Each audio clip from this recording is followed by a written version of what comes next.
लक्ष्य विजन गुरुकुल में स्वागत है। आज फिर हम आप लोगों के बीच बायोलॉजी का दूसरा चैप्टर लेकर आए हैं। क्या लेकर आए हुए हैं? बायोलॉजी का दूसरा चैप्टर जो आपको पढ़ा रहे थे। बायोलॉजी का दूसरा चैप्टर में हम आपको तीसरा पार्ट पढ़ाने जा रहे हैं, जो कि 2 पार्ट हम पढ़ा चुके हैं। आज आप लोगों के बीच कौन सा पार्ट लेकर आए हैं? तीसरा पार्ट, जिसमें देखिए क्या पढ़ना था, नियंत्रण एवं समन्वय। दूसरे चैप्टर है, दूसरा चैप्टर का तीसरा पार्ट लेकर आए हुए हैं।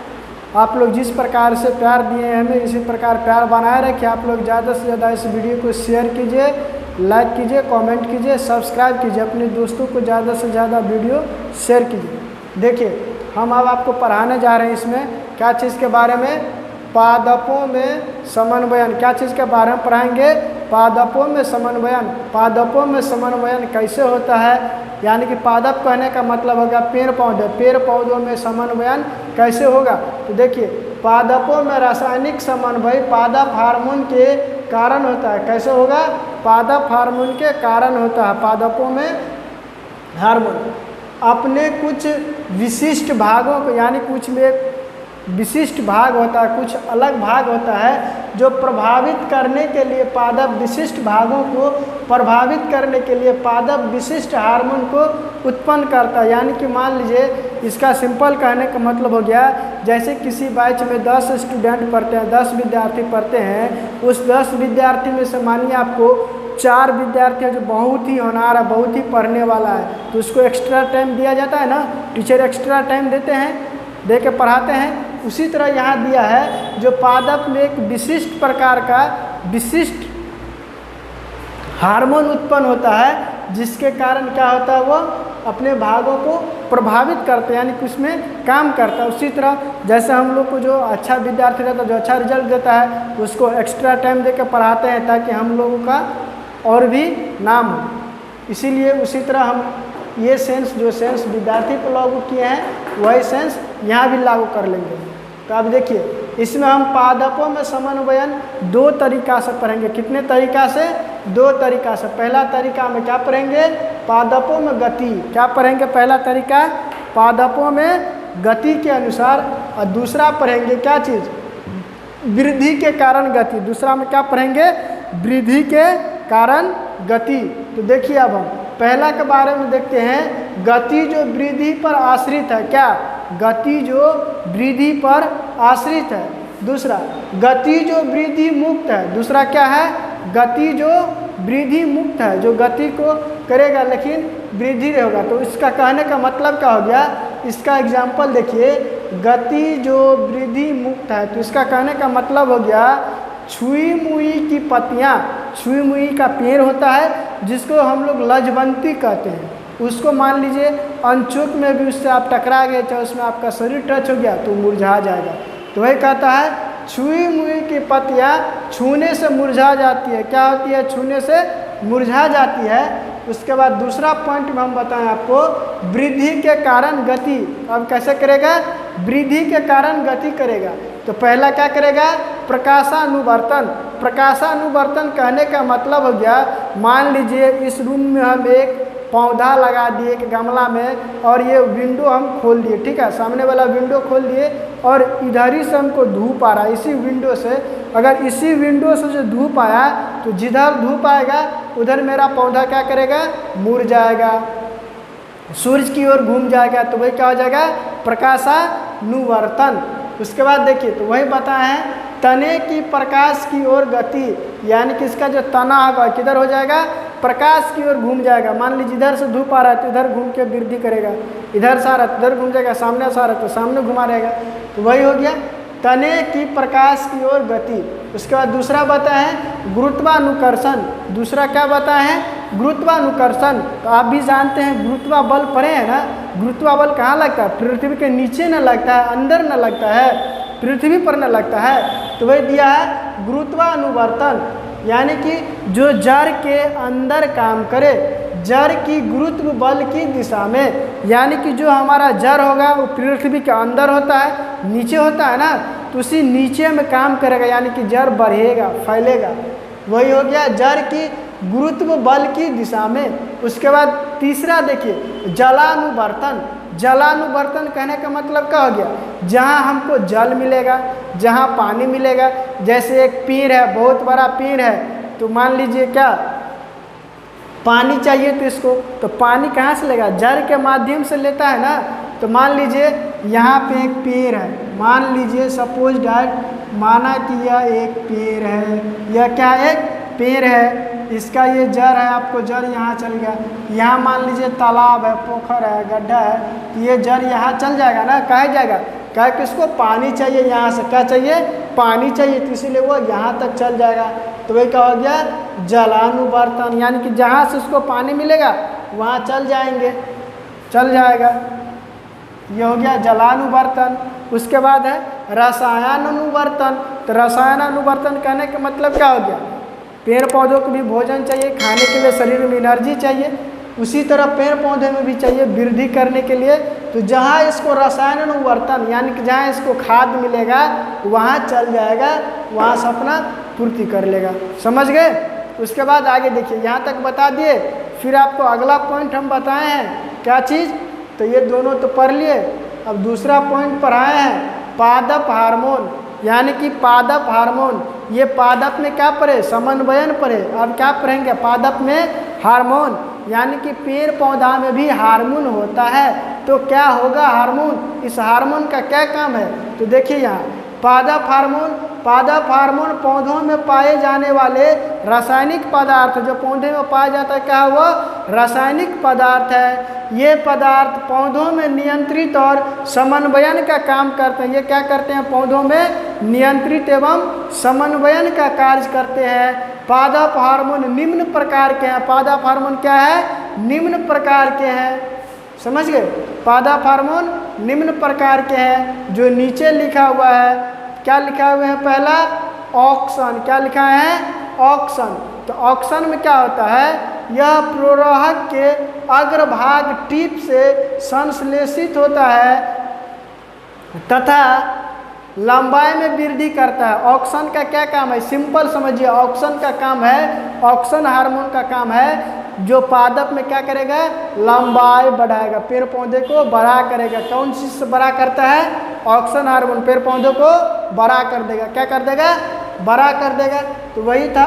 उसके बाद फिर दिया है दूसरा जेवरिन। जेवरिन हार्मोन का क्या काम है, तो जेवरिन तने की वृद्धि में सहायक होता है। जेवरिन क्या करेगा, तना को बढ़ाएगा। ये तना नीचे ना होगा तो इसको बढ़ाएगा, तना में वृद्धि करता है। तीसरा क्या बताया है, साइटोकाइनिन। साइटोकाइनिन का क्या काम है, तो इसको भी समझिए। साइटोकाइनिन देखिए, साइटोकाइनिन फलों और बीजों में कोशिका विभाजन को प्रेरित करता है। साइटोकाइनिन क्या करता है, फल होता है, जैसे अभी फल, आम का सीजन है, तो आम का फल हुआ, उसमें बीज होगा ना, जिसको हम लोग आठी बोलते हैं, आम के आम गुठली के दाम, यानी कि जिसको हम लोग गुठली बोलते हैं। तो आम में गुठली होता है ना, तो उसको क्या करेगा, उस गुठली को क्या कर देता है, वो कोशिका विभाजन में बांट देता है। यानी कि अगर इसको हम जमीन के अंदर गाड़ देंगे, फिर इसे नया पौधा का निर्माण होगा, नया पौधा बन जाएगा ना, तो हो गया कोशिका विभाजन, कोशिका को बांट देगा। जैसे लीची फल है, तो लीची के अंदर बीज होता है ना, उसी बीज को फिर अगर हम पृथ्वी के अंदर दबा दिए, फिर से विभाजन करके क्या निकल जाएगा, एक पेड़ का निर्माण होगा। पहले पौधा बनेगा, फिर पेड़ बन जाएगा। तो वही कह रहा था आपको, जिब्रेलिन के बारे में भी समझ गए। अब चौथा दिया है आपको एबिसिक अम्ल। चौथा क्या होता है, एबिसिक अम्ल होता है जब हमारे पेड़ में जो पत्तियां होता है, जो पत्तियां मुरझा जाती है, तो इसमें किसका रोल होता है, एबिसिक अम्ल का। यानी कि पौधा में एबिसिक अम्ल ज़्यादा हो जाता है, तो क्या हो जाएगा, पत्ती मुरझा के नीचे गिर जाता है। तो वही दिया है एबिसिक अम्ल। यह वृद्धि का संदमन करने वाले हार्मोन का एक उदाहरण है। पत्तियों का मुरझाना इसके प्रभाव से सम्मिलित है, यानी कि पत्तियां मुरझाएगा तो इसी के कारण मुरझाता है। उसके बाद हम आपको तीसरा पॉइंट बताएं, जंतुओं में हार्मोन। किस में हार्मोन, जंतुओं में। तो जंतु में हम लोग भी आए, मानव प्राणी भी आता है, और पशु पक्षी छोटे छोटे जीव जंतु भी आते हैं। तो हम लोग पढ़ेंगे यहाँ मानव के बारे में। मानव में हार्मोन क्या है, तो देखिए यहाँ जंतुओं में हार्मोन क्या होता है, तो जंतुओं में रासायनिक समन्वयन हार्मोन द्वारा होता है। जंतुओं में रासायनिक समन्वयन कैसे होता है? हार्मोन के द्वारा। समन्वयन मतलब होता है नियंत्रण करना। मनुष्य को कैसे नियंत्रण करेगा? तो वह हार्मोन के द्वारा समन्वयन करता है। ठीक है, ये हार्मोन अंतः ग्रंथियों द्वारा स्रावित होता है। यह हार्मोन कहाँ से निकलता है? अंतः ग्रंथियों द्वारा स्रावित मतलब निकलते हैं और रक्त के साथ मिलकर यानी कि खून के साथ मिलकर हमारे शरीर के उस अंग तक पहुंचाते हैं जहां इन्हें कार्य करना होता है, यानी कि जहां काम करना होता है। जैसे मान लीजिए हम लोग को अभी गर्मी का समय है तो अपने साथ हमेशा पानी लेके चलते हैं। कहीं पढ़ने भी गए तो बैग में बोतल रख दिए पानी, अब जब जरूरत पड़ेगा तो पानी पिएंगे। उसी प्रकार जंतुओं में जो हार्मोन होता है वो उसका हार्मोन क्या करता है? हमारे शरीर में जो खून होता है ना, रक्त, उसके साथ मिल के और पूरे शरीर में जहाँ जहाँ उसका काम होता है हार्मोन का, वहाँ पहुँचा देते हैं और कार्य करने लगते हैं। ये समझ गए? इसके बाद देखिए हार्मोन की विशेषताएं, क्या चीज़ के बारे में पढ़ना है? हार्मोन की विशेषताएं। तो देखिए ये विशिष्ट रासायनिक संवेद वाहक है। ये क्या है? ये विशिष्ट रासायनिक संवेद वाहक है। इनका स्त्रवन अंतःस्रावी ग्रंथियों से होता है, यानी कि यह कहाँ से निकलता है? तो अंतःस्रावी ग्रंथि से निकलता है। तीसरा पॉइंट देखिएगा, ये सीधे ही रक्त से मिलकर शरीर के विभिन्न अंगों तक पहुंचाता है। हमारे खून से निकलेगा, शरीर के पूरे अंग में पहुंचा देगा, वही कह रहा है। इसके बाद चौथा दिया है, ये विशेष उत्तक या अंग पर क्रिया करते हैं। क्या करता है? विशेष उत्तक या अंग पर क्रिया, काम करते हैं, जिसे लक्ष्य अंग कहते हैं। और जिस पे काम करता है उस अंग को क्या कहते हैं? लक्ष्य अंग कहते हैं। यानी कि लक्ष्य मतलब एक अपना जो टारगेट बना है वो पूरा कर लेगा, गोल अचीव कर लेगा। इसके बाद देखिए आपको चौथा पॉइंट बताएं। चौथा पॉइंट क्या बताएं? तो देखिए चौथा पॉइंट बताएं, मानव की अंतःस्रावी ग्रंथियों का नाम लिखे एवं चित्र बनावे। मानव में जो अंतःस्रावी ग्रंथि होती है उसका चित्र बनाना है। मान लीजिए ये हम मानव हैं, तो अब हमारे में जो कौन कौन सा चीज़ कहाँ है उसके बारे में बताते हैं। पहले यहाँ पे है, यहाँ पे कौन सा चीज़ है? हाइपोथैलियम ग्रंथि है। क्या है? हाइपोथैलियम ग्रंथि है। फिर इसके बाद पीनियल ग्रंथि है। फिर क्या है? पीयूष ग्रंथि है। हम सब का नाम लिख दिए हैं। अगर आपसे कोई पूछ देगा, आप तो पढ़ लिए मानव की अंतःस्रावी ग्रंथियों में कौन कौन सी चीज़ पाई जाती है या पाया जाता है, तब क्या बताइएगा? ये नाम बता दीजिएगा। पहला नाम बताइएगा हाइपोथैलेमस ग्रंथि, दूसरा नाम बताइएगा पीनियल ग्रंथि, फिर तीसरा नाम बताइएगा पीयूष ग्रंथि, फिर यहाँ देखिए अवटु ग्रंथि, फिर यहाँ परावटु ग्रंथि, फिर बताना है अधिवृक्क ग्रंथि, फिर बताना है थाइमस ग्रंथि, फिर अग्नाशय ग्रंथि, फिर अंडाशय ग्रंथि। अंडाशय ग्रंथि किस में होगा? तो अंडाशय ग्रंथि महिला में होती है। किस में होती है? महिला में, जिसको हम लोग मादा कहते हैं।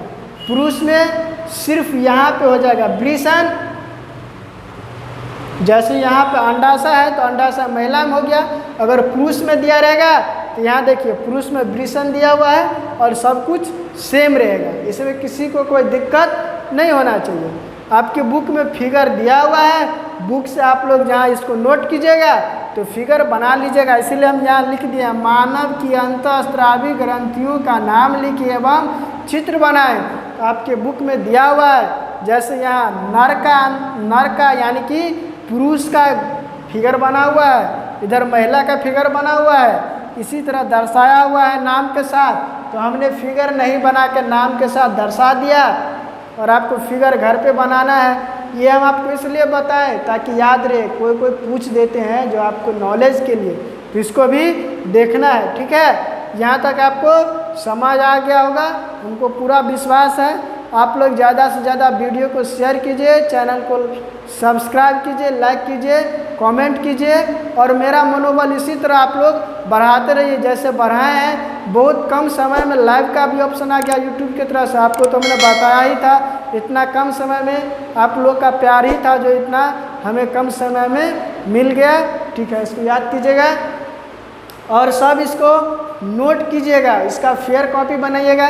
मान लीजिए ऑनलाइन पढ़ रहे हैं कि ऑफलाइन पढ़ रहे हैं, उससे दिक्कत नहीं है। फेयर कॉपी में इसको सब कंप्लीट कर लीजिएगा, बना लीजिएगा। जय हिंद।